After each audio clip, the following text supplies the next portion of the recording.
اس حوالے سے مال غنیمت کو انفال کے لفظ سے تعبیر کیا گیا، یسألونک عن الانفال، اے نبی یہ آپ سے پوچھ رہے ہیں مال غنیمت کے بارے میں، قل الانفال للہ والرسول۔ پہلے تو جڑ کاٹ دی مسئلے، کہہ دیں کہ یہ انفال کل کے کل اللہ اور اس کے رسول کے ہیں، تم میں سے کسی کا کوئی حق ہے ہی نہیں، لاؤ سب جمع کر دو۔ یہ فتح جو ہے تمہارے ہاتھوں نہیں آئی ہے، یہ اللہ کی خصوصی مدد سے آئی ہے، لہذا کسی کا کوئی حق نہیں۔ زیرو لیول پر لا کر پھر ان کو سنبھالنا آسان تھا کہ جب معلوم ہو کہ سب کچھ ہاتھ سے دے کر، تو پھر تو ظاہر بات ہے کہ آدمی جو ہے جب ساری جاتی دیکھیے تو آدھی دیجے بانٹ والی بات ہے، پھر وہ کم کے اوپر بھی راضی ہو گئے۔ لیکن پہلا مسئلہ یہی تھا، قل الانفال للہ والرسول واتقوا اللہ، اللہ کا تقوی اختیار کرو، واصلحوا ذات بینکم، اور اپنے آپس کے معاملات کو درست کرو، واطیعوا اللہ ورسولہ، اور اللہ اس کے رسول کی اطاعت کرو، ان کنتم مؤمنین، اگر تم مومن ہو۔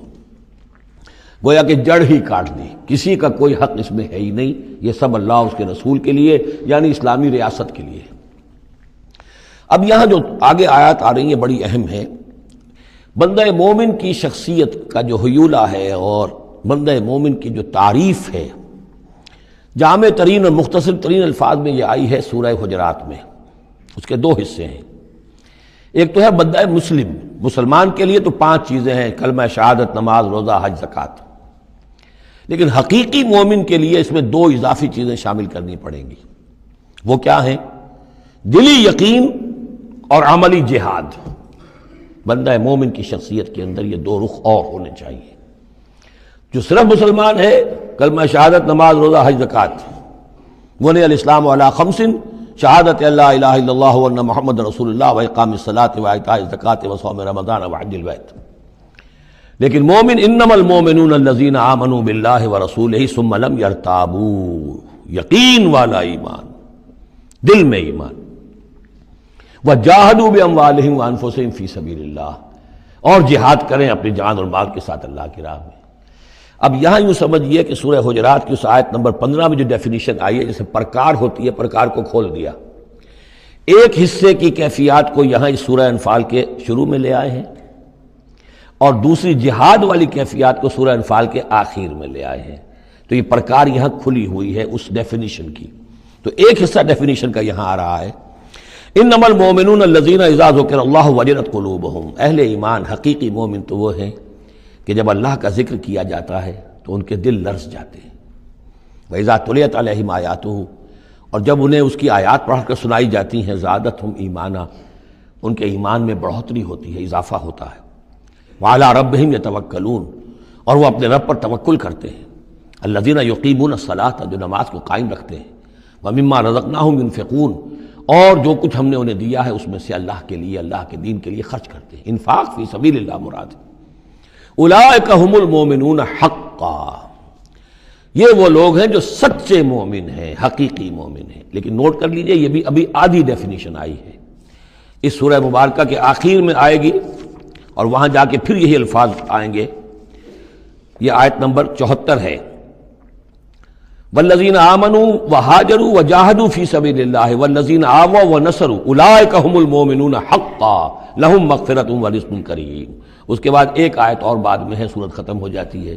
تو لاسٹ بٹ 1 آیت، اور ادھر پہلی کے بعد دوسری، ان 2 جگہ پر ایمان کے حقائق کو تقسیم کر کے، پرکار کو کھول کر، گویا کہ پوری سورت کو ان 2 کے درمیان میں لے لیا گیا ہے، گود میں لے لیا گیا ہے۔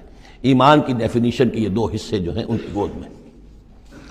اب یہاں ذکر شروع ہو رہا ہے غزوہ بدر کا۔ کما اخرجک ربک من بیتک بالحق، جیسے کہ نکالا آپ کو اے نبی آپ کے رب نے آپ کے گھر سے حق کے ساتھ، یعنی آپ کا یہ بدر کی طرف روانہ ہونا جو ہے یہ اللہ تعالیٰ کی ایک اسکیم کا حصہ تھا، اللہ کی اپنی ایک تدبیر ہے۔ وَإِنَّ فَرِيقًا مِّنَ الْمُؤْمِنِينَ لَكَارِهُونَ، اہل ایمان میں سے کچھ لوگ اسے پسند نہیں کر رہے تھے۔ یہ کون لوگ؟ یہ ہے وہ پہلی مشاورت جو مدینہ ہی میں ہوئی ہے۔ ان میں ظاہر بات ہے مدینہ میں منافق بھی تھے، جن کا خیال یہ تھا لڑنے بھیڑنے کا، لوٹ مار کرنے کا، یہ کوئی فائدہ ہے بھلا؟ بس ٹھیک تبلیغ کرنی چاہیے، اچھی بات کہنی چاہیے، نیک بات کہنی چاہیے، یہ کیا طریقہ ہے؟ منافقین کا ایلیمنٹ موجود تھا جو اس کو پسند ہی نہیں کرتے تھے، اس لیے کہ جنگ کا سلسلہ چل نکلا تو ہمیں بھی جانا پڑے گا، ہماری جان اور مال کے اوپر بھی آنچ آئے گی، تو نپ دی ایول ان دی بڈ، اس سے تو بہتر ہے کہ اس کو یہیں پر ختم کرو۔ اس اعتبار سے ویسے بھی کچھ انسانی فطرت ایسی ہوتی ہے، کچھ نیک سرشت لوگ بھی ہوتے ہیں کہ آخر اس سے کیا فائدہ نکلے گا؟ ابھی کوئی خاص جو ہے قریش کی طرف سے تو اقدام ہوا نہیں تھا، ہم آگے بڑھ کر جو ہے یہ جو بات اقدام کر رہے ہیں تو آخر اس کا فائدہ کیا ہے؟ تو یہ اس قسم کی باتیں اس وقت کہی گئیں۔ ان فریقا من المؤمنین لکارہون، اب یہ مومنین ان میں سے اہل نفاق بھی ہو سکتے ہیں اور سادہ لوگ اور نیک دل جو مسلمان ہیں وہ بھی ہو سکتے ہیں۔ یجادلونک فی الحق بعد ما تبین کانما یساقون الی الموت وہم ینظرون، اور وہ جھگڑ رہے تھے آپ سے حق کے معاملے میں جبکہ بات ان پر بالکل واضح ہو چکی تھی۔ یہ دوسری آیت میرے نزدیک جو دوسری مشاورت ہوئی ہے مقام صفرا پر، اس سے متعلق ہے۔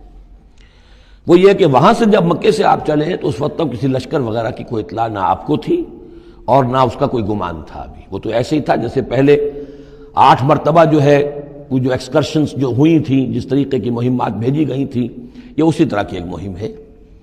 لیکن یہ ہے کہ آگے چل کر جب آپ کچھ دور چل نکل کے آ گئے تھے، یہاں آ کر جو ہے آپ کو وحی بھی آ گئی اور اطلاعات بھی مل گئی کہ صورتحال وہ ہو چکی ہے۔ ایک طرف نخلا سے روتے پیٹتے لوگ پہنچ گئے وہاں، دوسری طرف یہ کہ ادھر سے ابو سفیان کا جو ہے ایلچی پہنچ گیا چیختا چلاتا ہوا، اور 1000 کا لشکر لے کر ابو جہل نکل پڑا ہے بدر کی طرف۔ اب وہ بدر کی طرف آ رہا ہے، ادھر سے قافلہ بدر کی طرف آ رہا ہے شمال سے۔ اس وقت اللہ تعالیٰ نے فرمایا، اور یہ مشاورت جیسا کہ میں نے کہا تھا جیسے کہ حضرت طالوت نے کی تھی، ایک آزمائش اپنی فوج کی کہ جو اس دریا میں سے پانی پیے گا سیر ہو کر پیے گا اس کا مجھ سے کوئی تعلق نہیں، اسی طرح کا آپ نے مشاورت کا معاملہ اللہ تعالیٰ کے حکم سے مسلمانوں کے سامنے رکھ دیا۔ بعدما تبین کانما یساقون الی الموت، تو لوگ ایسے محسوس کر رہے تھے جیسے انہیں دھکیلا جا رہا ہو موت کی طرف، وہم ینظرون، اور وہ دیکھ رہے ہوں۔ ظاہر بات ہے یہ کیفیت تو کٹر جو منافق تھے وہاں پر انہی کی ہو سکتی تھی۔ وَإِذْ يَعِدُكُمُ اللَّهُ إِحْدَى الطَّائِفَتَيْنِ أَنَّهَا لَكُمْ، اور جب کہ اللہ تعالیٰ وعدہ کر رہا تھا تم سے کہ ان دونوں گروہوں میں سے ایک تمہیں مل جائے گا، ایک پر تمہاری فتح گارنٹیڈ ہے۔ وَتَوَدُّونَ أَنَّ غَيْرَ ذَاتِ الشَّوْكَةِ تَكُونُ لَكُمْ، اور اے مسلمانوں تم یہ چاہتے تھے کہ ادھر جاؤ جدھر کے کانٹا لگنے کا کوئی اندیشہ نہ ہو، اس لیے کہ بمشکل 50 یا 100 آدمی تھے اس قافلے کے ساتھ، اور اونٹ تھے بے شمار، اور جو میں نے آپ کو بتایا بہت بڑی مقدار کے اندر جو ہے 50,000 دینار کا جو مال تھا ان کے پاس، تو ان کو تو آسانی سے قابو کیا جا سکتا تھا، اس میں اندیشہ کم تھا۔ پھر دلیلیں بھی عقلی آ گئی ہوں گی کہ حضور ہمارے پاس تو کچھ ہتھیار بھی نہیں ہے، کچھ نہیں ہے، ہم تیاری کر کے مدینے سے نکلے ہی نہیں ہیں، تو اچھا ہے پہلے یہ کہ ہم جا کر ان پر قبضہ کر لیں تو ان کے ہتھیار بھی ہمیں مل جائیں گے، تو پھر لشکر سے لڑنے کے لیے ہم بہتر پوزیشن میں ہوں گے۔ تو عقل و منطق بھی یہ گویا کہ ان کے ساتھ تھی۔ وَيُرِيدُ اللَّهُ أَن يُحِقَّ الْحَقَّ بِكَلِمَاتِهِ، اور اللہ یہ چاہتا تھا کہ اپنے بات کو اپنے فیصلے کے ذریعے سے حق کا حق ہونا ثابت کر دے۔ وَيَقْطَعَ دَابِرَ الْكَافِرِينَ، اور کافروں کی جڑ کاٹ دے۔ یہ قطع دابر القوم الذین ظلموا، کافر قوم کی جڑ کاٹ دی گئی، جو ہم پڑھ کر آئے سورہ اعراف میں۔ اللہ کا ارادہ یہ تھا اگر عام جو دنیاوی قواعد و ضوابط ہیں، فزیکل لاز ہیں، اس کے تحت یہ ہوتا تو اتنی بڑی بات ہی نہ ہوتی۔ اسے یوم الفرقان بنانا تھا کہ نمایاں ہو جائے کہ اللہ کس کے ساتھ ہے، حق کدھر ہے، اور یہ اسی وقت ہو سکتا تھا جبکہ یہ کنٹراسٹ برقرار رہتا کہ بے سر و سامان 313 گئے ہیں اور کیل کانٹے سے لے 1000 کے ساتھ ان کا مقابلہ ہوا ہے، اور پھر انہیں اللہ نے فتح دی ہے۔ لہذا اللہ کی مرضی کچھ اور تھی۔ یرید اللہ ان یحق الحق بکلماتہ ویقطع دابر الکافرین، اللہ چاہتا تھا کہ اپنی باتوں کے ذریعے سے حق کا حق ہونا ثابت کر دے اور کافروں کی جڑ کاٹ دے۔ یہ یحق الحق کا، تاکہ سچا ثابت کر دے حق کو، سچ کو، ویبطل الباطل، اور باطل ثابت کر دے باطل کو، باطل ہونا اس کا ثابت ہو جائے۔ وَلَوْ كَرِهَ الْمُجْرِمُونَ، خواہ یہ مجرموں کو کتنا ہی ناگوار